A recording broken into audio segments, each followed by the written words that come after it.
assure the committee that the witness's testimony is accurate. So if you would please raise your right hand. I do solemnly swear or affirm that the testimony that I am about to give is the truth, the whole truth, and nothing but the truth. So help me God. Thank you. Welcome. We have started off all of our testimony with the same question of each individual. In any way, shape, or form, did Jason Reynoldsburg's office, the Office of the Attorney General, or DCI ever call to influence any part of your investigation? No. Okay. Thank you very much. And again, welcome. I want you to kind of give us, I know that you are the expert in the latent blood luminol portion of the investigation, correct? Correct. Could you give us an overview of what your involvement in this investigation was? Okay, so there was a section of, I believe it was Highway 14.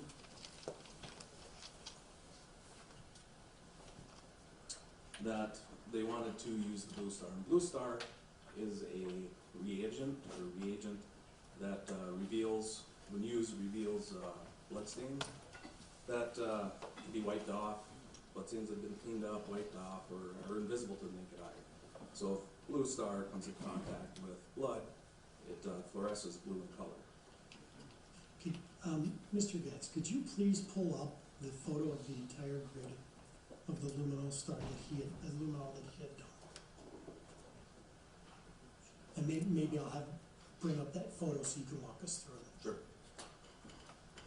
Give us just a moment. Could you identify the individual with you testifying here today? This is Special Agent Arnie Rummel with Dakota Bureau of Criminal Investigation.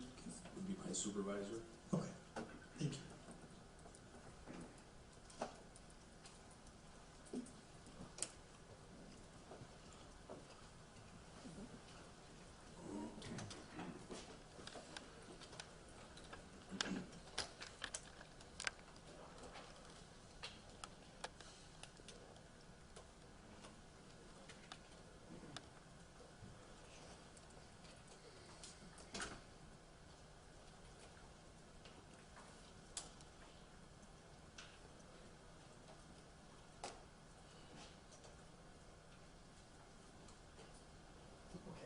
So can you just explain a little bit what we're seeing here? So you see the, towards the right side of the picture, the grid, of course, and you see the wet area, and that's where Blue Star has been sprayed. And in the back corner, you see where Blue Star is fluorescing, and then, of course, we take pictures of it. Okay, and that's to identify, you said, the location. After that, what is done with that information? After that, that area is swabbed for DNA, and then again, that is sent off for analysis. And the areas that were swabbed, that illuminated in your grid, in your investigation, did they come back? What was the result? I didn't know this until last week when I spoke to the case agent, but he informed me that none of the swabs that we did on that gridded area had any human DNA. So that would indicate that there was an animal that was hit or struck in that area? There could be. Other things that Blue Star will give a false positive for is some cleaning detergents, bleach, and I don't know all encompassing what Blue Star has tested their product against as far as like transmission fluid. But yes, I mean there could have been a frog that got ran over there a week ago, and that would give. There was a bigger. Could you go through, Justin? Any chance there was a bigger?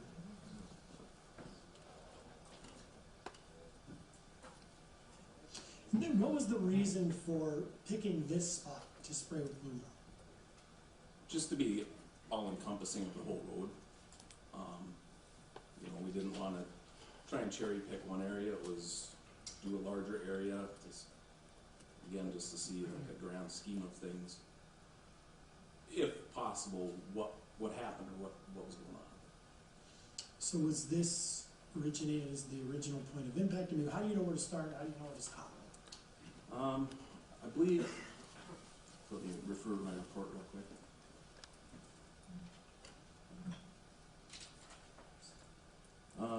In the report, it's indicated that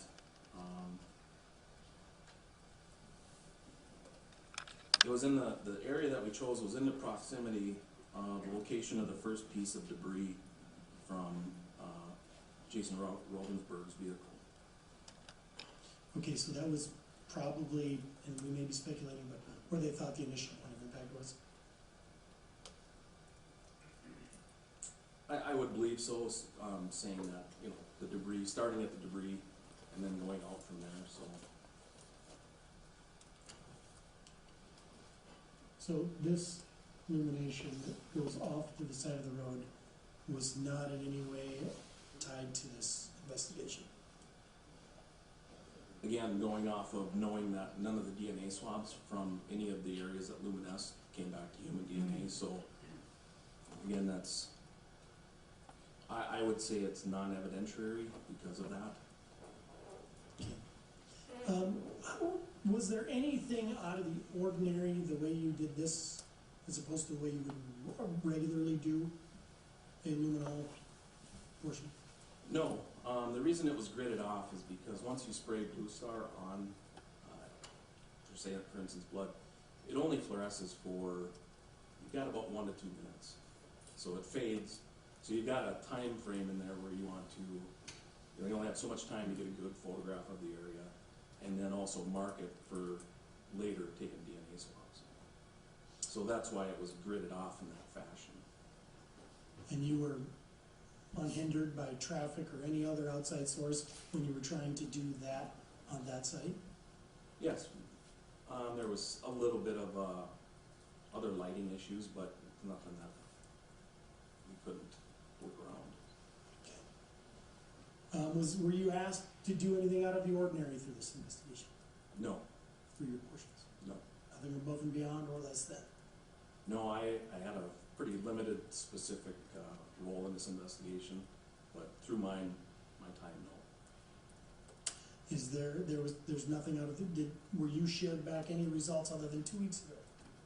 No, I was not. Did you also apply luminol to the vehicle? Yes, I didn't actually apply the Blue Star, but I photographed it. Okay. And that was done to normal specifications? Yes. There was nothing out of the ordinary? You weren't asked anything above and beyond? No. Any questions? Thanks for coming. When you were doing your work out on the road, did anybody give you any grief about doing that? I mean, did anybody shine lights on it or make it more difficult for you to do your job? I think there was a semi that went around the barricade that quickly got turned around. But, you know, and that's just an issue of too much headlight or ambient lighting then for the photographs. But other than that, no. But nobody else was there shining lights on you or trying to cause you any grief doing your job? Not where we were at. If that was occurring more towards the perimeter, I wasn't aware of it. Okay, but you're the only one that was doing that type of a job. Well, there was, in the actual grid area, there was a minimum of 4 officers doing that, 4 BCI agents. Now, when the speaker was talking about the car, putting that underneath the car, did you find any spots illuminated there? I believe there was, yes. And was it human or was it something else? I don't have the results of those swabs. The case agent is the one that actually swabbed those. Mm-hmm. I never inquired with him later to ask him if any of those swabs, what they came back to. And how far down the road did you do the illumination? The gridded off areas. The troopers also mapped that. South Carolina Patrol mapped that, so they would have a more accurate answer on that for you than I would be able to get. But did you take all the photos then? Is that what your main job was? Yes, of the Blue Star. I have any quick questions. Any questions? Representative Smith. Mr. Chair, question about when you were you operating in conjunction with, independent from, how did you work with the South Dakota Highway Patrol? They were managing the vehicle crime, the vehicle accident portion of it. And really the only interaction that night I had with them was they were measuring as we were doing the Blue Star, and I think were doing the perimeter. security. You follow, is it normal to use a garden sprayer when you apply this product? Yes, in this large of an area. It is, okay. Is it normal that you don't take the swabs? I mean, is that all you ever do is spray, shoot photos and leave, or if this was in North Dakota, what would be different? We wouldn't, somebody else would be doing it. If I'm taking photographs, somebody else would be doing the swabs, just because changing light conditions, you're always trying to keep up with that in your camera settings and so forth. So usually, normally, the person that's doing photographs is just doing photographs.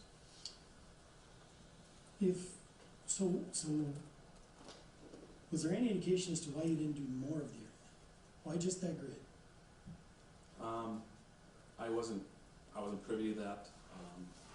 As far as, the real specifics as to why we did that area, I was called and asked to come take pictures and. So in a North Dakota investigation, if you were called to do a grid, and there's a square there that would indicate point of impact, but later that were to change, would you be called back to re-illuminate that area if the area was to change? If this was in North Dakota? When you're referring to the area that would change, as far as what are you referring to? So there's a spot here that would indicate that this was the original thought of the point of impact. Okay. Later on in the diagrams in the report, the point of impact changes. So if that changes in an investigation, would that be normal in North Dakota to call you back to have you re-luminol the new location of the immediate area of impact? That would be time dependent.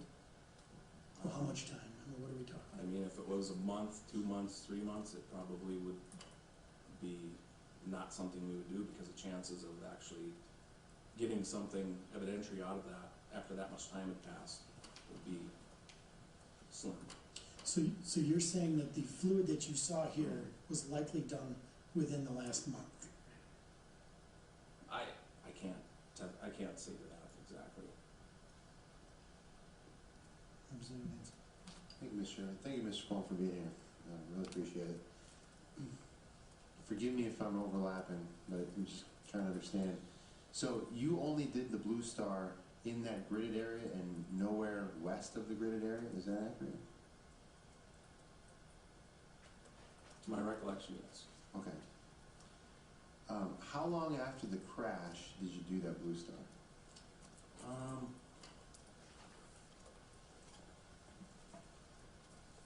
You'd have to refresh my memory on when the crash was. We did this on September 17th.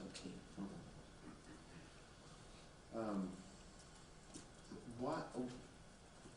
When you got to the scene then, there wasn't any debris left on the road, or was there? No, there wasn't. Okay. So who told you that the area that you were blue starring was close to the point of impact? It would have been the case agents, especially Joe Aarons. Okay. Do you know who else did blue star work on this case? I believe it was a special agent, Steve Gilpin. There was another agent that was taking photographs with me, especially with Joy Kelly.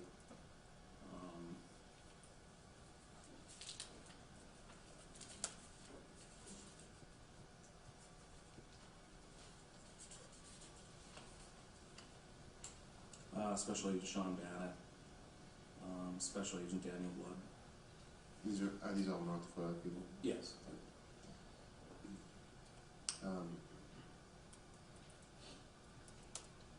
When you were doing the blue star and you did the grid, did you think at the time that was all that the work?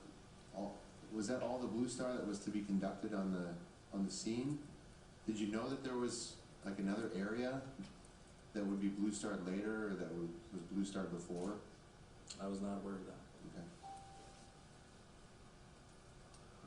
Okay. Okay. Thank you. Any questions?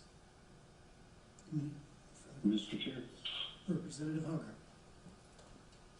Yeah, thank you very much. Thanks, Mr. Quam, for being here. Question in regard to the sampling of the materials that illuminated. How is that done? Is that done with a cotton swab or something? And then from there, what is done? of that material? Yes, so the area that in question is swabbed with a cotton swab, then packaged in a sterile container and sent to the state lab for analysis. When that analysis is completed, what are their test findings? Does it identify human, non-human, inconclusive, or how do they address that? I'm not sure. That would be a very good question for the case agent who received all those documents. I didn't receive any of them on this to answer to how they were analyzed or what the results of the analysis was. Anything further, Representative Albert? Okay. Yeah, well then, you're trained in luminol use, is that correct? Blue Star, yes. Okay, and it is, are we talking about the same thing when I say luminol? Essentially, Blue Star is just a newer product and it doesn't alter DNA or anything like that. So when you spray it with Blue Star, you can go in and swab it for DNA. Sometimes luminol would compromise it. Representative Algard, anything further? When you say compromise, what do you mean by that? Well, it could compromise the test or water the test down, alter the results because of the chemicals in luminol. Okay, and how many swabs or how many tests were done on this particular field of luminescence?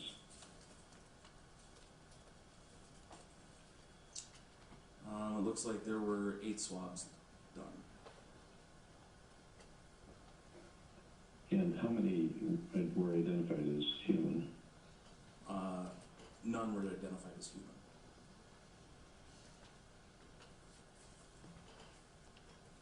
Was there any observable evidence of blood or materials there as you inspected the scene? From my recollection, visibly, with the naked eye, I didn't see anything that was what I thought was blood or biological material. Representative Albert. And then just as a follow-up to that, and along that same line of the questioning, trying to illuminate additional areas in that general presumed area of impact.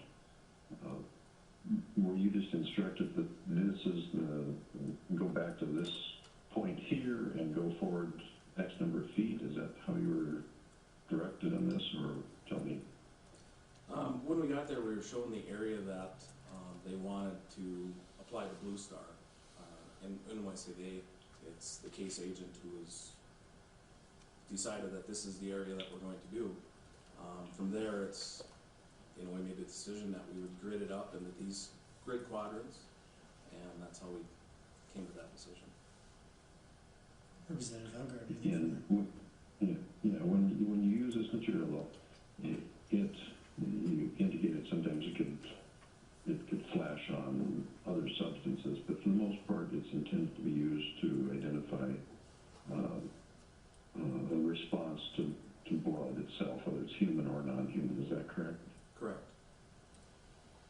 Okay. All right. Thank you very much. Thank you. Further questions? Representative Ansel. Thank you, Mr. Chairman. I think Mr. Getz is working on finding a diagram to review. While they're looking for that diagram, is there anything that you feel the committee should know about how luminol works, or, sorry, Blue Star, the science behind it? Is there anything else that you think we should know? No, I think, just keep in mind that there are things that give false positives on Blue Star, and for us, it's an investigative tool to locate areas to swab for DNA. So that's kind of, it's the first line of identifying it, and then with the DNA swabs is, confirming it. Okay, Representative Hansel. Yeah, thanks, Mr. Chairman. Thanks again, Mr. Quam.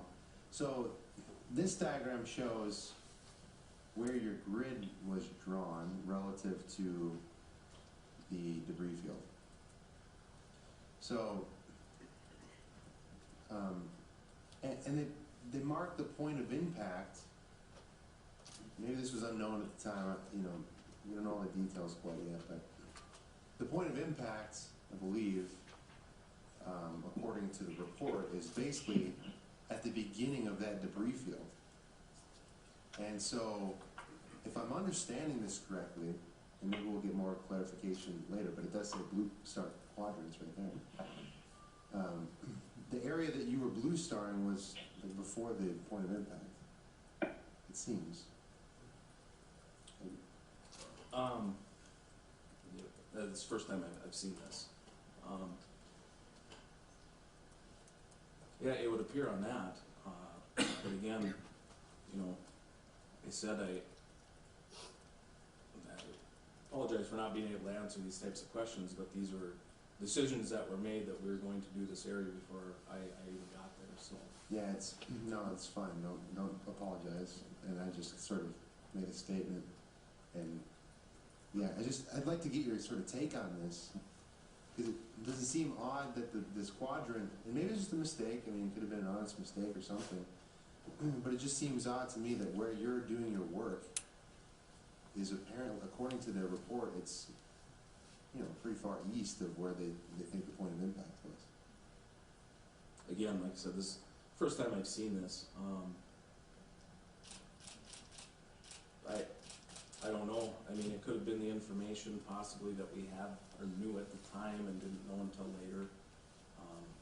Something in that order, but Okay. like I said, I don't have an answer for you on that. And so, and again, that's fine. And again, to your knowledge, so now you can see what I was referring to earlier about those things to the west of where your grid was drawn. So as far as you know, excuse me, as far as you know, well, you didn't do any blue star work west of your grid, right? No. Okay.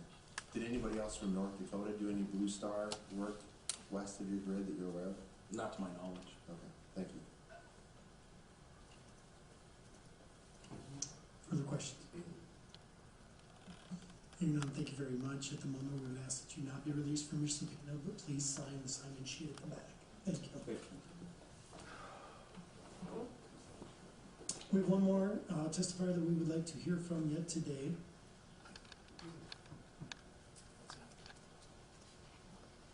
And that would be Trooper John Burr with the South Dakota Highway Patrol. So, Mr. Director.